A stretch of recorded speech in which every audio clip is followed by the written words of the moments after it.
Well, thank you all for joining us for tonight's webinar, No Nonsense Nutrition, Balanced Eating Without Breaking Your Budget. I'm Greg Berry, Director in the Office of Alumni Affairs. Just a quick disclaimer, since this is a virtual event, please excuse things if they may seem out of place or if a technical issue pops up. If you experience problems with your video or audio, click the Reconnect button at the top of your screen to get back to the webinar right away. Grocery prices have jumped over the past year plus. According to the Bureau of Labor Statistics, we're spending 10% more at the grocery checkout. We got a poll, so we're going to get that poll right up for you. Before we start, we're asking this question. Which price spike caught you most off guard earlier this year? Your options are eggs, fruits and veggies, flour, bacon, or maybe it's something else. If it's something else, go ahead and toss that in the chat. We'll leave the poll up just for a few moments before revealing the results. Tonight's webinar is being recorded. We want to let you know that, and it will be uploaded onto our website tomorrow. Have questions during the session, toss them in the chat. We'll have time for Q&A after the presentation. While people are going ahead and filling that out, chicken, eggs, meat, it's all over the place. But the biggest thing on the poll, almost half of you say eggs are the most surprising. Vinda, I agree. Chicken wings, they've skyrocketed. Seafood has skyrocketed. It's just insane. So we're going to kind of dig down into the nitty gritty of all of this. So thank you so much for participating in that poll. We are excited to introduce tonight's presenter, Riley Thornton.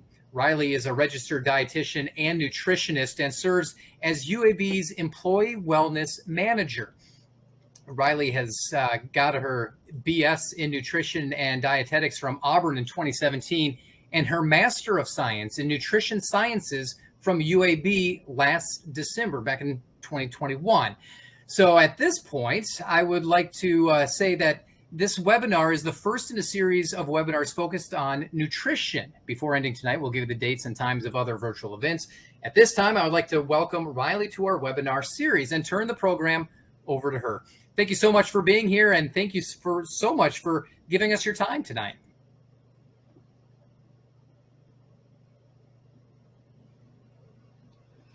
Good evening, everyone. Thank you all so much for joining the webinar. I'm thrilled to be speaking on a obviously extremely relevant topic and have the opportunity to talk about food and food purchasing, two of my favorite things as a dietitian. So let's jump right in. As mentioned, I'm a registered dietitian, but also proud to be a UAB alum as well. I've been working in the UAB Employee Wellness Department since 2017, supporting UAB employees to be well, both in and out of the workplace. For those that join this evening and are also UAB employees, you can earn in your My Health Rewards account for participating in today's webinar by using the code BUDGETHEALTHY2022. But I'll provide my email at the end of the presentation for those that are curious about this program and have questions about redeeming your points in your My Health Rewards account. I wanted to share a few objectives that I've got for this presentation that I'd love for you to get out of by the end of the presentation tonight. So by the end of the presentation, I hope that you'll be able to describe the USDA MyPlate and what it's used for, be able to utilize a few principles for taking the guesswork out of building a balanced but tasty meal, be able to identify strategies for cost saving at the grocery store, and walk away with a few meal ideas to get you started. So let's get on started. So as we go through the presentation too, you'll likely hear of some common strategies that you may have actually used or heard before, or maybe there are a few things that are new to you. I encourage you to identify 1 to 2 things that you could use in your daily eating habits and can implement starting this week. So I can see we've got a chat going, so feel free to share in the chat this question that I've got on the slide here. We've all experienced a lot of change in the last 2 years. When it comes to your eating habits, though, ask yourself, and if you feel comfortable, share in the chat, have you noticed any changes in your eating habits over the last 2 years? And as we wait for those to filter in, I'll say, in our house, we actually benefit because we do a lot of healthy things. We do a lot of fresh food.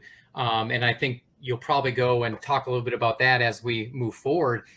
But it's just crazy to think of the prices that have gone up. My wife and I, we were at Costco over the weekend, and we used to spend $1.99 on milk. And now for a gallon, I think it's like $3.50, almost $4. So it's just very, very interesting. When I've asked this same question to a couple of different groups, and I see in the chat a couple of things coming in, snacking more, eating less meat, a couple of different changes over the last 2 years. When I've asked this same question to a few different groups, very similar answers come about due to the nature of how our schedules may have changed. In 2020, those that shifted to more remote work may have found themselves eating or more snacking more, with the cupboard maybe more accessible to them at home, or maybe more meals were prepared at home as a lot of restaurants were initially shutting their doors. The International Food Information Council is an education and consumer research organization that communicates information on health, dietary patterns, ingredient safety, and agriculture production. Each year, this organization surveys Americans to understand food and food purchasing beliefs, perceptions, and general behaviors. What I have on the screen is actually a question and result from the 2021 survey in comparison to the 2020 results. So notably, you can see here that both cooking at home and snacking decreased in 2021 compared to the year previous, 2020.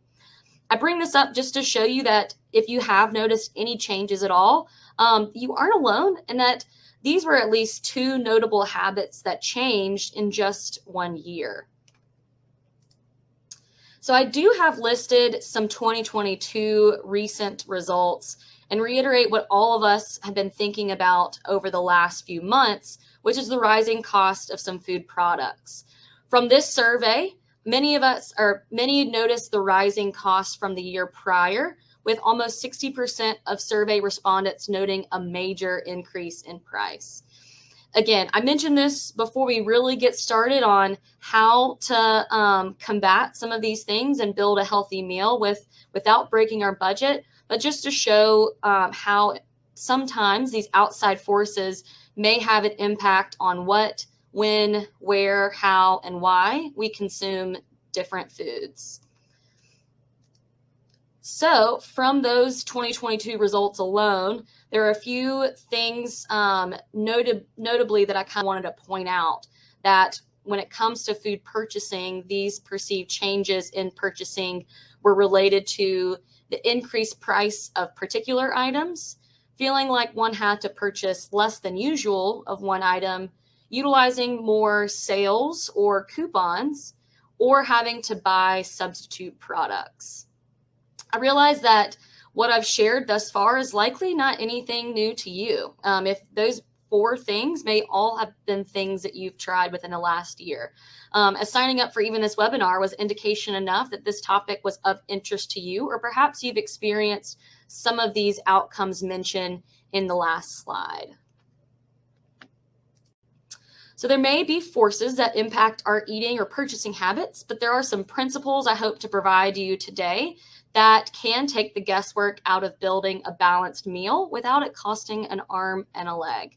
Now, some things I may toss around. I think that these principles can be helpful even outside of current rising prices when it comes to just general balanced eating, as well as trying to reduce food waste and save costs. So our 3 principles are our game plan here, and 3 things I hope that you walk away with. We'll go into a lot more detail because I know that these don't make sense right now, but we'll dive a lot deeper into each of these. Those being getting back to the basics, plan to prepare, and flex on the fly. So our strategy number 1 is to get back to the basics. So this whole step, this first strategy, is really more of the knowledge on building a balanced meal. So I'm really talking about building the foundation for a balanced meal. A tool that can be helpful to use is the USDA MyPlate. You may have grown up with or seen the food pyramid previously, but you can now look at and use MyPlate as a new visual to replace that previous pyramid. Essentially, My Plate is a guide to help us become more aware of what we eat and assist in making better choices at each meal.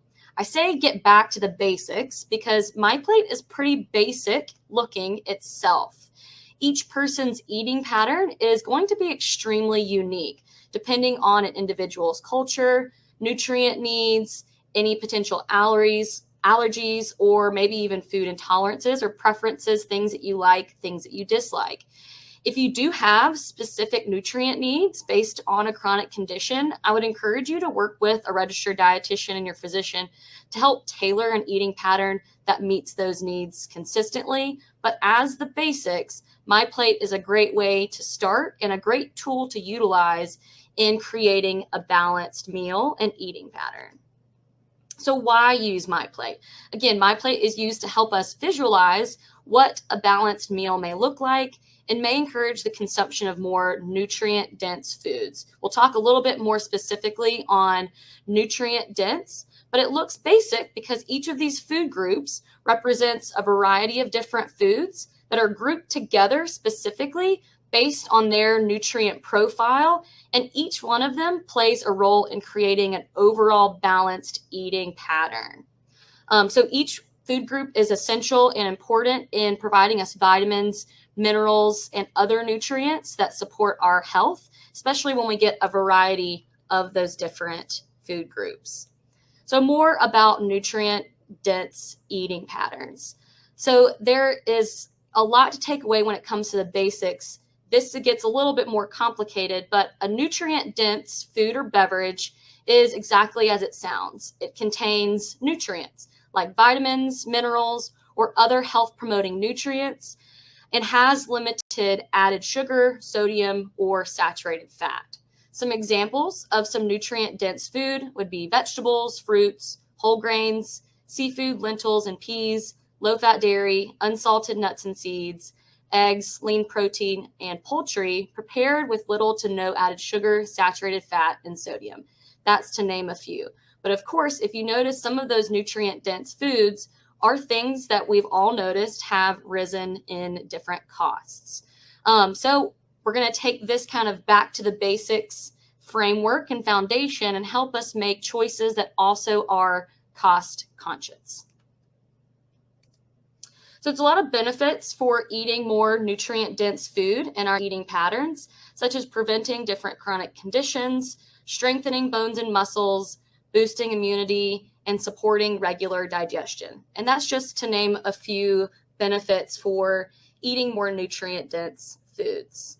So bringing all this together and a recap for our first strategy of 3 in building a balanced meal without breaking your budget is to start with the foundation. And that foundation is utilizing My Plate where you can. So the usage of the My Plate visual can be a great tool to encourage the consumption of more nutrient-dense foods.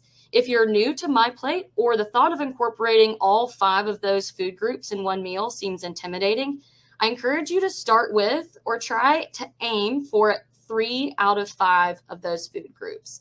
This promotes variety of different vitamins and minerals. As remember, each of those food groups is coupled together based on the different nutrients that they provide. When you have more food groups, especially when you include fruits and vegetables, you're bound to have more color on your plate, which makes it pretty. It can be difficult to make drastic changes in one day, so I encourage you to start small with small changes that you can see yourself keeping in the long term. Now, I know what you're thinking now. Riley, the whole point is that it's hard to buy more nutrient-dense foods because of the costs. So this is where strategies 2 and 3 will come from. So again, strategy 1 is really the basics, getting back to basics and building the balanced meal portion. Now using strategy 2 and 3, we'll really look at saving money. So the strategy 2 is plan 2 prepared. The strategy really is 2 in 1, with both planning and preparation being important components of this strategy. So we'll talk a bit about meal planning and a little about meal prepping. So meal planning is exactly as it sounds as well. It's the act of planning out your meals. Meal planning can be beneficial in reducing food waste, and meal prepping can be actually linked to, there's some studies that indicate that meal prepping and planning can be linked to improving diet quality.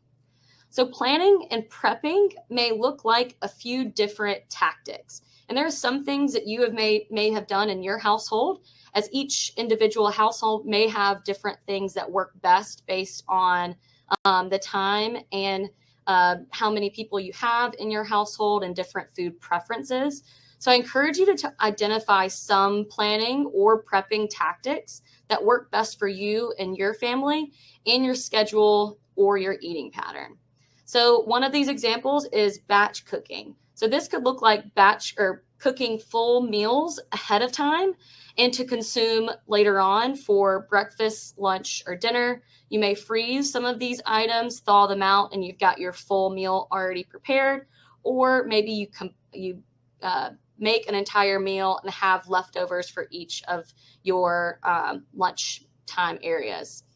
This could also look like another meal planning or meal prepping strategy. Could also look like choosing versatile ingredients that you could prep individually and utilize in multiple meals. So this strategy may work best for individuals that are single person households, that you want to ensure that you're reducing your food waste and you don't want to get stuck with a huge serving or a lot of servings of one dish that you have to eat on multiple times. Creating and prepping individual grocery items could be helpful in utilizing them in multiple meals. An example of this might be cooking some lean ground beef and using it in tacos, bowls, or a spaghetti sauce. Or it may be chopping a large onion that you would like to use in different meals. Maybe it's even having a bag of spinach that you know that you're going to utilize in different meals, smoothies, stir fries, or casseroles. There's a lot of different ways that meal planning and prepping, you could go about those ways. So we'll talk a little bit more about the planning component of that and how that can be helpful in building out your grocery list. So utilizing a grocery list can help you in a multitude of ways. But if time is another barrier that you face, having a plan before going to the grocery store can save a lot of time that you spend at the store itself. Some additional ways to plan ahead may be to plan a day or time of the week that you head to the grocery store that best coincides with when you plan to eat most of your meals for that week to ensure that you're reducing any food waste. If you tend to have a lot of plans on the weekends away from home, it may not be a good idea to do a large bulk of your shopping on Thursday evening. We'll look at a few planning sheets that can be helpful in building a list that also coincides with our strategy one. That's a grocery list planning sheet from the USDA MyPlate. So we've got that visual right here. I'd be happy to share the resource, this specific grocery list, if this seems like it would be helpful to you. Or you can use this same template in how you write out your grocery list before you head out. But listed here may be a better step-by-step planning method for grocery shopping, as well as a nifty grocery list template on the right. So before heading out, see what items you already have, or if there are any items that may spoil that you need to use in your week's eating pattern. Consider writing down some meals that you might want to have for the week. Don't forget breakfast and snacks. I think a lot of times when we're thinking about the week and meal planning, we consistently think of lunch and dinner, but forget about breakfast or having some options on hand for some healthy snacks. If there are recipes that you do want to try, check in the recipe list, the ingredient list, to see which ingredients you may already have, or list out the ones that you need to get. I also encourage you to look at your schedule to see if you have a personal conflict that you should consider before making a ton of meals ahead of time, or be sure that you can plan to freeze those items if you need. And then lastly, make the grocery list of your items that you need. And if it's helpful, have a running list of items that you know that you consume on a regular basis so you can keep an eye out for any sales or buy one, get one, just any kind of discounts or promotions that are some consistent items that you already consume on a regular basis. So an additional tool that might be helpful to consider utilizing is this app that is generated by the USDA MyPlate. I think you should be able to scan the QR code on the screen to check it out. But essentially, this is a guide to help you in your budgeting and balanced eating journey, and should hopefully find savings in your area, discover new ways to prepare different budget-friendly foods. So I'll hold on for just one more second to see if you still need to scan this QR code.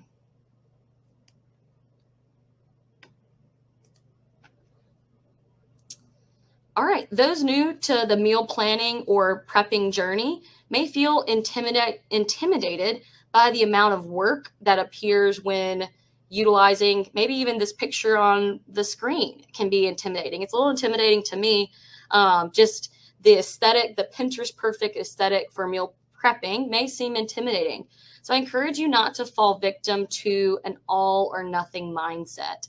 Meal planning and prepping do not have to be perfect and fit any perfect aesthetic other than what makes most sense for you and what makes your life easier.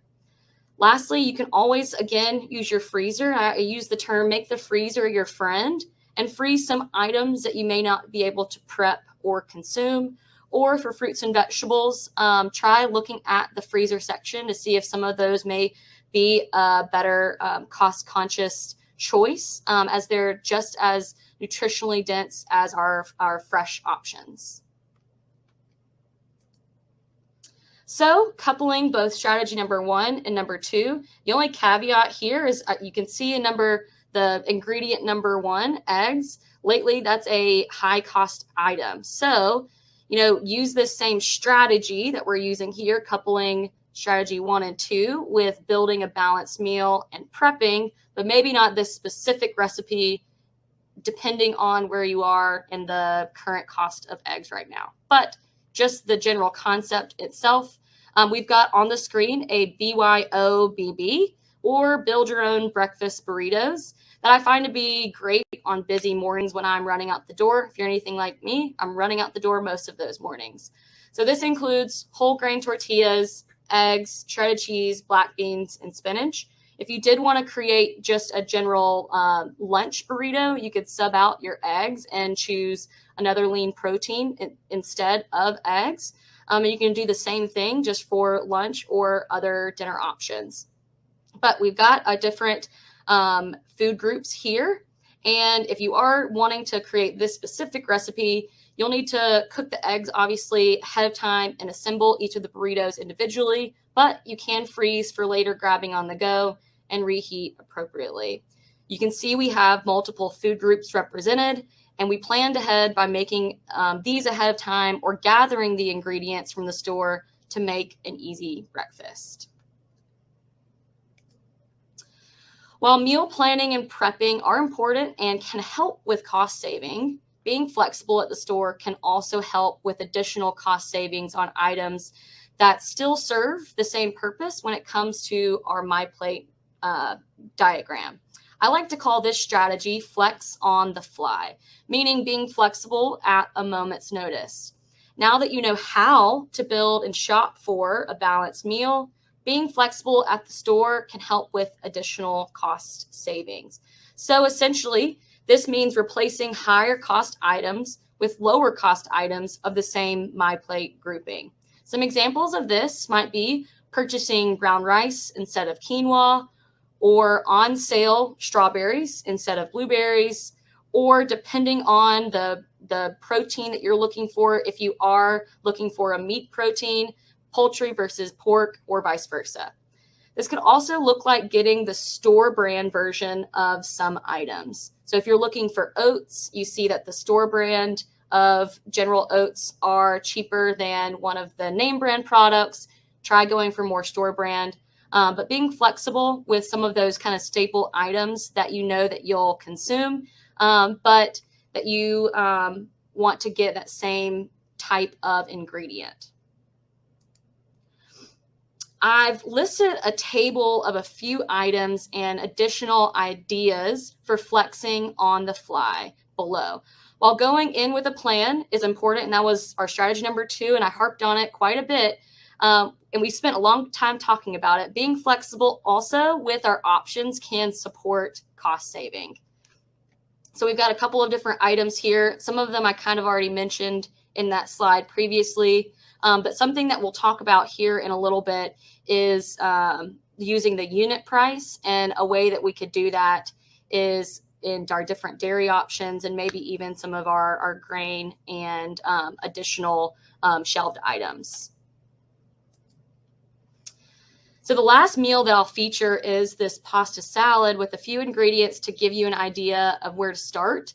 This is not any official recipe, but the foundation of one that can help us visualize and build upon everything that we've learned today.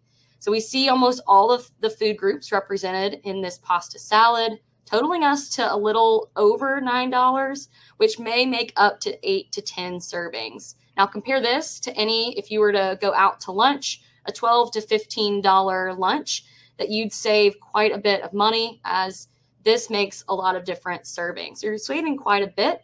Now the caveat here is I didn't include the price of olive oil or seasonings, but this is also assuming you may have some of those at home. Again, going back to our grocery shopping step list, to be sure and look in your pantry, in your fridge, to see what you may already have before embarking on and maybe repurchasing things that you already had at home. But assuming you may already have those, it's not a bad option for lunch for a couple of days or a side at dinner.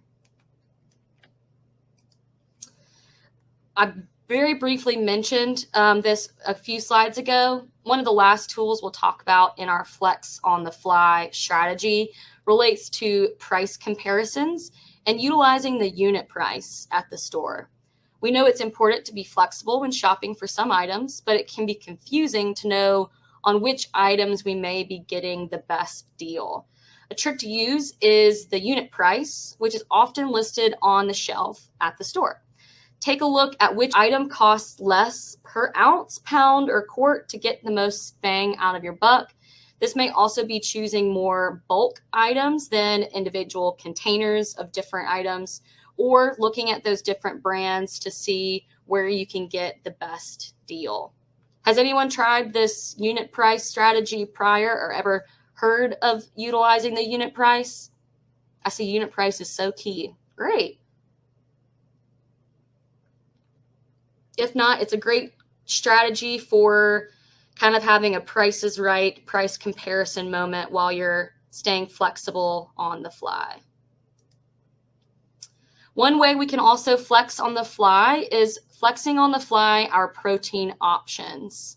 Incorporating a meatless Monday may be another great method for curbing costs on specific protein items, especially if you can't replace different meat options. So if you can't get some of the meat options that you were looking for, consider adding and incorporating more plant-based protein options. Some of these may be black beans, lentils, peas, soy foods, nuts, seeds, and whole grains to help supplement your protein needs if you wanted to incorporate more plant-based protein into your diet. However, one caveat too is, of course, not all plant-based food is going to save you money. More specifically, different specialty options like our Beyond Meats or other products that are plant-based may be a little bit more costly than our non-vegan or vegetarian protein options. But again, just take a look at the price. And if there are some canned bean options, additional plant-based protein individual options, is a great way to incorporate more cost saving during your week. So we'll kind of wrap things up with some takeaways and reiterate our 3 principles from today. There, again, are many factors that impact our eating habits. The USDA MyPlate tool can be something really helpful to getting back to the basics when it comes to building a balanced meal, but also keeping our budget in mind. Meal planning and meal prepping, I think, are 2 of the most helpful strategies in cost saving and ensuring that we're planning for and know exactly where our dollar is going. But while planning and prepping, and while those two things are great strategies to curb those costs, being able to flex on the fly can help with choosing lower cost items without sacrificing on nutrition. So I do have my email listed here too. For those that had questions about my health rewards specifically, or how to get points for joining today's presentation, feel free to give me an email and I'd be happy to walk you through getting those points. Again, for those that are part of the My Health Rewards program, using the code BudgetHealthy2022 will give you those 50 points for participating in today's webinar. Oh, and there it is right there.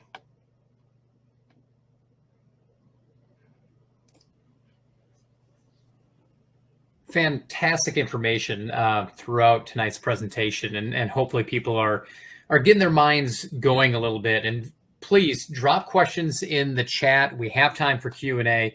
I'll say several of the things throughout the presentation. Single person eating food. It's exactly what my dad does. He does batch, he freezes it, and then he thaws it out later. Onset of COVID, we were ordering more from the grocery store, but it was very specific things that were being delivered to us, so we weren't splurging as much. So when it comes to fresh versus frozen, especially when it's coming from the grocery store, what's healthier? Is it always fresh ahead of frozen? I think there's a common misconception that fresh is best, when personally, I believe that any fruit or vegetable that you can consume, whether that's fresh, frozen, or even canned. Now with canned foods, again, I would check to ensure that for fruits, you don't have added sugars, or it's not in added syrup, or with vegetables that you get a low sodium or low salt or no added sodium option. But I think any that you consume is better than none. With fresh or with frozen items, especially, they are conserved at their peak ripeness. So when it comes to nutrition, frozen is a great option as well. So you don't always have to choose just your fresh is not always best. And so why is it important to pretty your plate? Obviously, you eat with your eyes first, but does it go further than that? Fruits and vegetables contain a lot of essential vitamins and minerals, notably fiber as well. So when incorporating more fruits and vegetables, we're ensuring that our body is getting a lot of these essential vitamins and minerals that one food group may not be able to provide us individually. So when we are incorporating that variety, especially when we have fruits and vegetables on there, those colors ensure that we're getting a pretty plate, but also a plethora of vitamins and minerals, and also fiber. And somebody had asked to get that back up there for the My Health Rewards, so I slid it back there for you. So let's see here. Would you comment on services such as HelloFresh or any of the places that may send out food? Benefits, negatives? What are we looking at? That's totally up to the individual. I think the basics still come down to, are you getting multiple food groups, especially those fruits and vegetables, in each of your meals? Now, they may be higher cost, but for some people, the time that it takes to plan out the meals, the time may be the biggest barrier rather than the cost itself. So it may be a better option. But they may be at a higher cost. I think just looking at each of those services and determining, would it be worth it for the cost of each of those meals itself, or can you replicate or do some of those same meals at home without spending as much of that money? But nutritionally, I think, again, you go back to those basics of My Plate, incorporating a variety of different food groups. You can still do that with those kinds of services. Is organic really better, and what makes food really organic?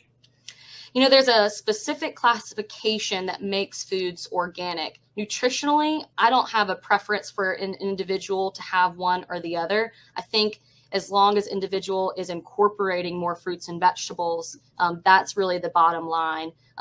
It's not going to be any more nutritionally beneficial for you to have an organic food versus a non-organic food. I think the bottom line is incorporating more if we can in each meal. Are most cans BPA free?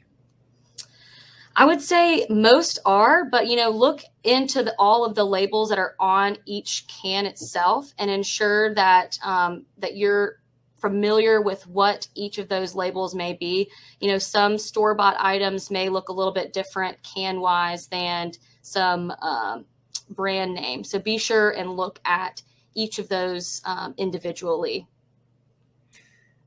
We talked about frozen versus fresh. Are frozen foods just as good when you take them out of the freezer? I would say yes. A lot of frozen foods are just as good taste-wise, but then also nutritionally. So again, make the freezer your friend. I tend to make the freezer my friend quite a bit, especially when comparing different fresh items into frozen, or when I've made different foods and know that I can't consume them, then I would use the freezer as my friend.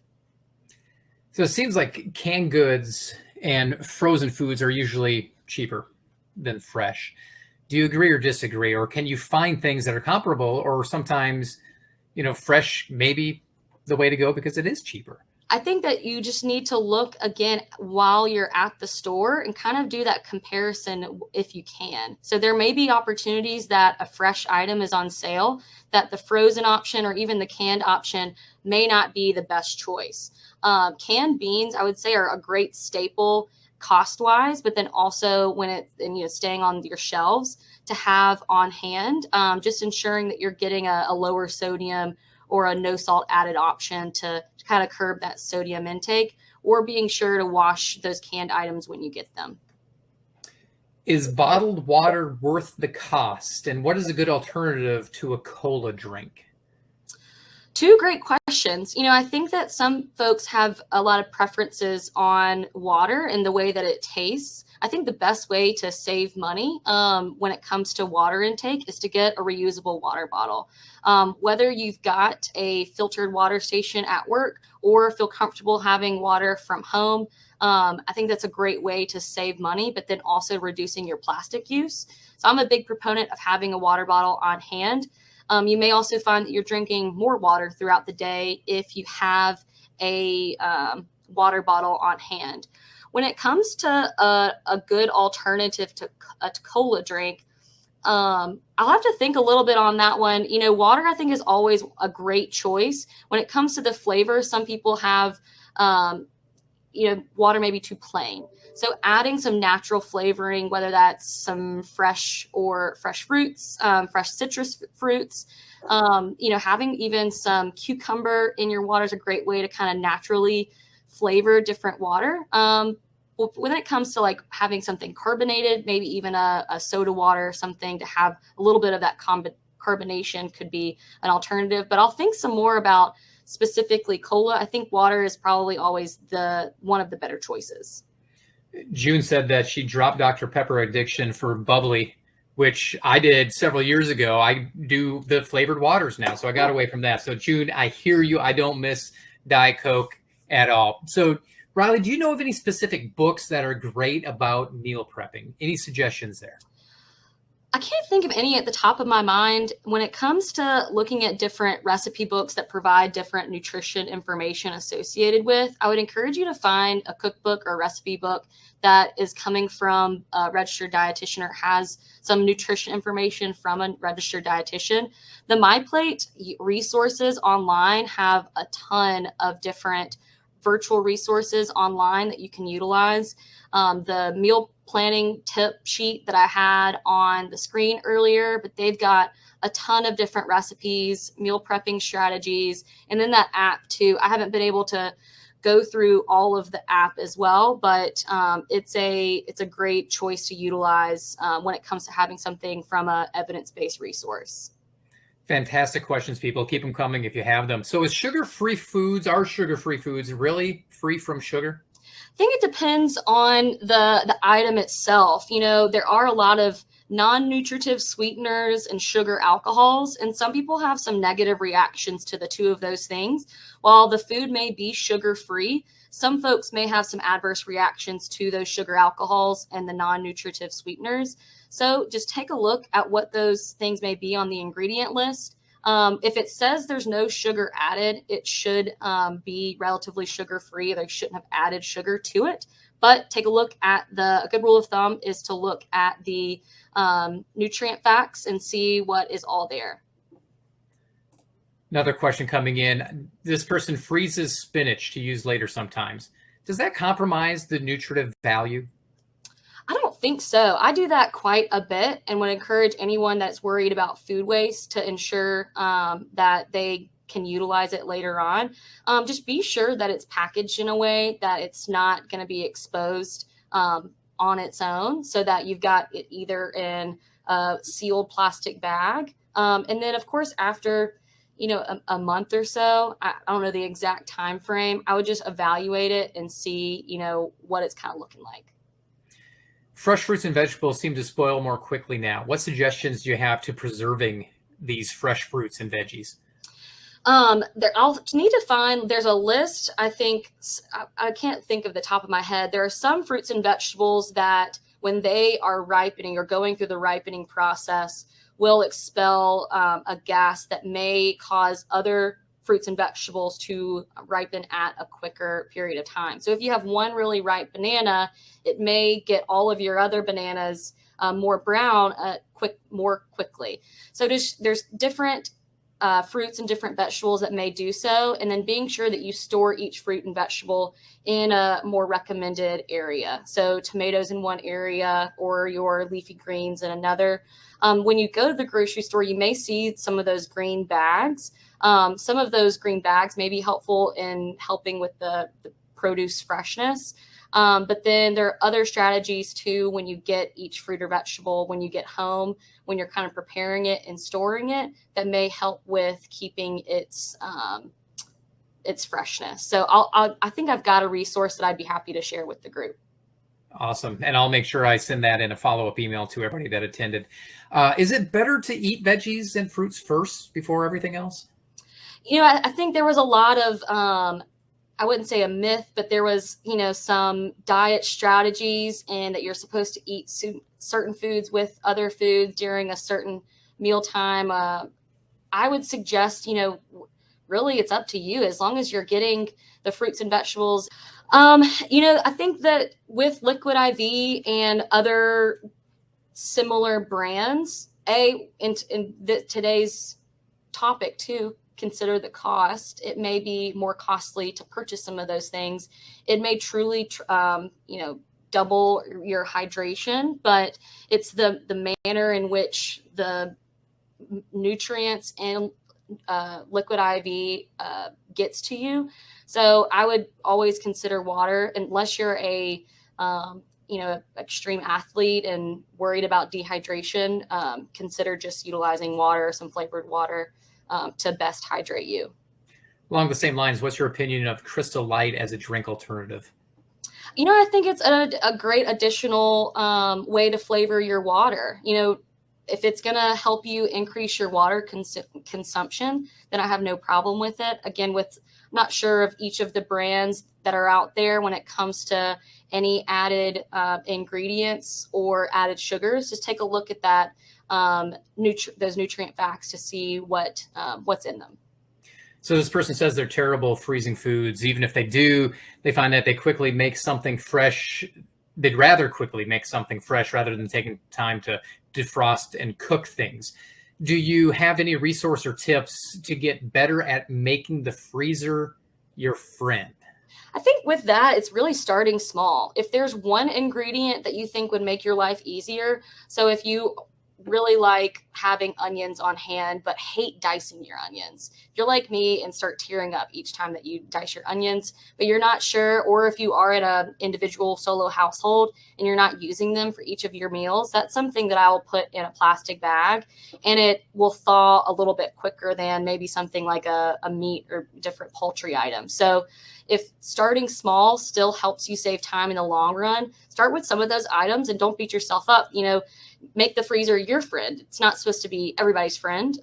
It's your freezer. Make it your. They're offering you a quick fix, and ensure that it's an eating pattern, something that you feel that you can sustain over the long run. So the way that this diet, not necessarily Weight Watchers, but any diet that's something or someone is telling you to do you see yourself eating this way in 10 years? Do you see yourself eating this way in 20 years? Evaluate using those kind of things and determine whether or not a eating plan, a service, or one of those things is right for you. So I don't know if that's a super straightforward answer. I think, for each person, it's going to be completely individual, and having accountability is also very helpful. But if working with a registered dietitian individually may be another option, I'd consider that as well. Riley, thank you so much for spending the last 45 minutes, 1 hour with us, sharing insights on how we can eat healthy and even save some money at the grocery store. Thank you so much. Well, thank you all. Thank you so much for all joining tonight. You're so very welcome. And just a reminder to our audience, tonight's webinar was recorded and a replay will be made available tomorrow. As promised, here is a look at the upcoming webinars in this special series on nutrition. On Wednesday, July 27th at noon, we'll welcome Dr. Suzanne Judd for Biology of Your Diet as we find out if the boosts we get from caffeine, sugar, and protein, I don't know why I couldn't say that right, actually give us energy. Then at 7 o'clock on Thursday, August 25th, Dr. Lizzie Davis comes in for To Infant and Beyond, and we'll take a look at nutrition through the life cycle. Dr. Judd will be back on Wednesday, September 14th, again at noon, for brain food. During this webinar, she'll explore over 30 different foods that have brain function benefits. All of these events can be found online at alumni.uab.edu/events. We have 4 other webinars currently scheduled as well. On July 12th, join us for Save Your Brain, Do the Dozen Today for a Healthy Brain Tomorrow with Dr. Ronna Laser. On August 30th, we'll host Estate Planning, Understanding the Basics with Nancy Ball. On September 22nd, be part of Blockchain and Web 3.0, a decentralized world, as we explore Bitcoin and cryptocurrency with Dr. Christopher Edmonds and his brother, Dr. Mark Edmonds. And on October 27th, join us for a special Halloween webinar during Witches, Representations, and Retellings with Aparna Dwivedi. Need help getting you through your day or your commute? Listen into the UAB Green and Told podcast. New episodes are released every other week and feature a member of the UAB community. Download on Spotify, the Apple Podcast app, or our website. And be sure to stay on top of everything alumni on social media. You can look us up by searching for UAB Alumni on Facebook, Instagram, and Twitter. On LinkedIn, search Alumni Career Community. As we close today, we'd love to get your feedback. The QR code on your screen will direct you to a short survey. Let us know how we're doing and what you thought of today's webinar. Take a few moments and provide us feedback on what you think. Once again, thank you so much for joining Riley Thornton and me for tonight's webinar. And as always, go Blazers.